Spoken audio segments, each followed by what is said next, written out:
蒸卤面怎么做不粘不坨，软香又入味呢？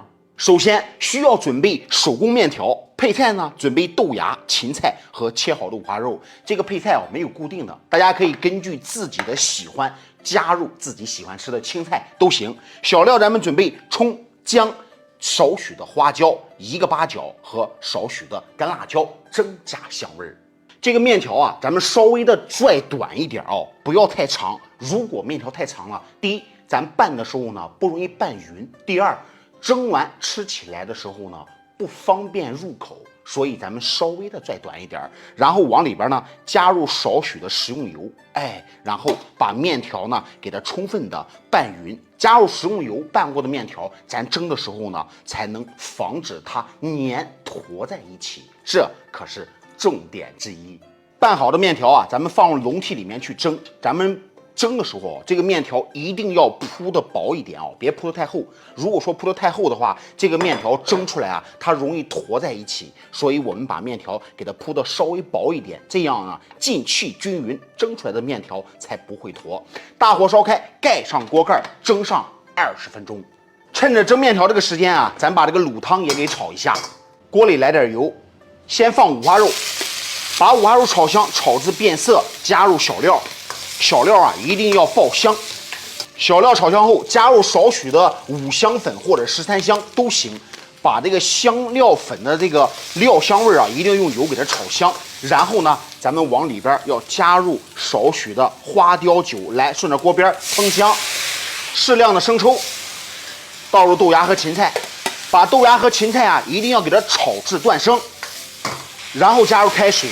水的量呀，没过青菜以上就可以了，不要加太多。太多的话，等一会儿咱们蒸面条的时候呢，汤太多了拌在一起它黏糊啊。这个汤啊，稍微的没过青菜就可以。调味的时候呢，来咱们加入少许的盐，再来点鸡精。那么最后的这个老抽，我告诉大家怎么放啊。这个老抽呢，咱们刚开始先不要加的太多，先加入少许老抽，是提颜色的。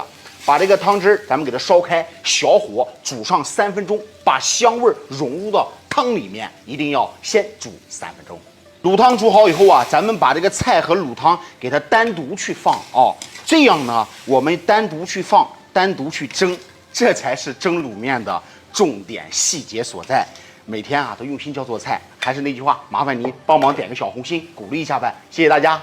面条蒸好以后啊，切记千万不要直接去拌。因为这个时候的面条呢，热度非常高，它粘度非常大。咱把这个面条放到通风处或者是空调间呢，给它稍微的晾一晾，这样呢，咱们再去拌，拌出来的面条既不坨又不粘，这又是个小妙招。把稍微放凉的面条啊，直接倒入一个拌菜盆中，然后呢，咱们把提前炒好的这个卤汁咱们先往上浇上一勺，你看下这个颜色如果说你个人喜欢这个颜色稍微重一点的，你要感觉这个颜色有点轻，这个时候呢，咱们可以往卤汁里边稍微加点老抽，这样才能更好掌握颜色的深与浅。所以咱这个卤汤先浇入1勺，这也是调色的一个小细节。那么如果说咱觉得颜色可以了，咱把这个卤汤全部的倒入蒸好的这个面条中，把这个面条呢给它稍微的拌匀，给它泡上5分钟，把卤汤的汤汁的味道充分的